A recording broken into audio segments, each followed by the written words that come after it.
Assalamualaikum warahmatullahi wabarakatuh. Salam dan bahagia. Bertemu lagi bersama saya Hafiz Setiawan, calon guru penggerak angkatan 9 dari SD Negeri Candi Mulyo 4, Kabupaten Jombang. Pada kesempatan kali ini, saya akan memaparkan koneksi antar materi modul 2.1 mengenai pembelajaran berdiferensiasi. Adapun refleksi pada koneksi antar materi kali ini, apa yang dimaksud dengan pembelajaran berdiferensiasi? Lalu bagaimana hal ini dapat dilakukan di kelas? Menurut Tomlinson, pembelajaran berdiferensiasi adalah usaha untuk menyesuaikan proses pembelajaran di kelas untuk memenuhi kebutuhan belajar individu setiap murid.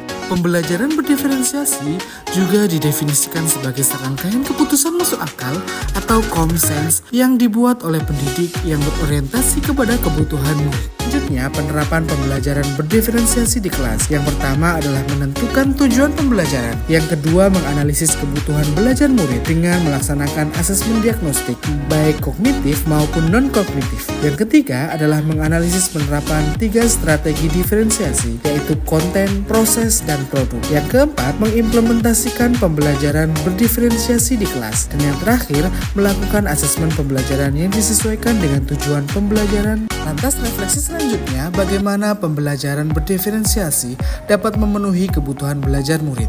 Tentunya, guru dapat melaksanakan pemetaan kebutuhan belajar berdasarkan 3 aspek.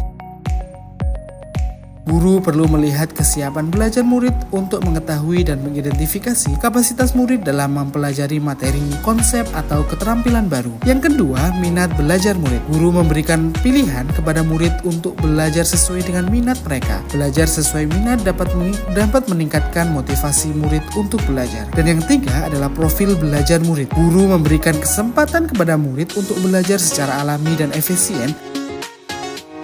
Kecerdasan majemuknya, pengaruh budaya dan lingkungannya. Pembelajaran berdiferensiasi dapat membantu murid mencapai hasil belajar yang optimal dengan cara yang pertama adalah konten. Guru perlu menyesuaikan materi atau konten pembelajaran dengan kebutuhan belajar murid yang beragam, mempertimbangkan dari identifikasi kebutuhan belajar murid, dari kesiapan, minat, dan profil belajar murid. Guru perlu memvariasikan proses belajar agar beragam sesuai dengan kebutuhan belajar murid. Proses ini mengacu pada bagaimana murid memahami atau memaknai apa yang telah mereka pelajari.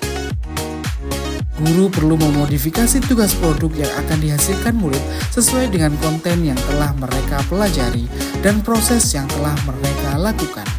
Berikut ini merupakan gambaran koneksi antar materi dari modul 2.1. Koneksi antar materi yang pertama adalah filosofi Ki Hajar Dewantara. Menurut Ki Hajar Dewantara, pendidikan adalah menuntun segala kekuatan kodrat yang ada pada murid agar mereka mencapai keselamatan dan kebahagiaan yang setinggi-tingginya, baik sebagai seorang manusia maupun sebagai anggota masyarakat. Tugas kita sebagai guru adalah menyediakan lingkungan belajar yang memungkinkan setiap anak untuk dapat tumbuh dan berkembang secara maksimal sesuai dengan kodratnya mereka masing-masing. Dihubungkan dengan pembelajaran berdiferensiasi, kita sebagai seorang pendidik dapat memenuhi kebutuhan belajar murid melalui pembelajaran berdiferensiasi yang dapat mengakomodir keberagaman murid melalui pemetaan kesiapan, minat, dan profil belajar murid sehingga dapat mewujudkan pembelajaran yang berpihak pada murid. Selanjutnya adalah nilai dan peran guru penggerak. Pendidik diharapkan memiliki nilai sebagai seorang guru, diantaranya adalah mandiri, reflektif, inovatif, kolaboratif, serta berpihak pada murid, sehingga mewujudkan kepemimpinan pada murid sebagai salah satu peran dari guru penggerak. Dalam proses menuntun murid dalam belajar, guru diharapkan mampu memunculkan motivasi murid untuk belajar. Koneksi antar materi selanjutnya yaitu visi guru penggerak. Guru dapat menggunakan pendekatan inquiry apresiatif melalui tahapan bagja.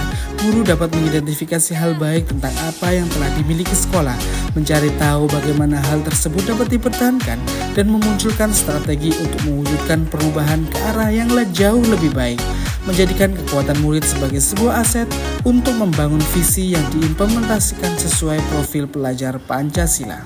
Koneksi antar materi selanjutnya yaitu mengenai budaya positif. Dalam menerapkan prakarsa perubahan diperlukan pembiasaan-pembiasaan untuk mewujudkan budaya positif. Nilai kebajikan dalam kebudayaan positif dapat diwujudkan ke dalam profil pelajar Pancasila.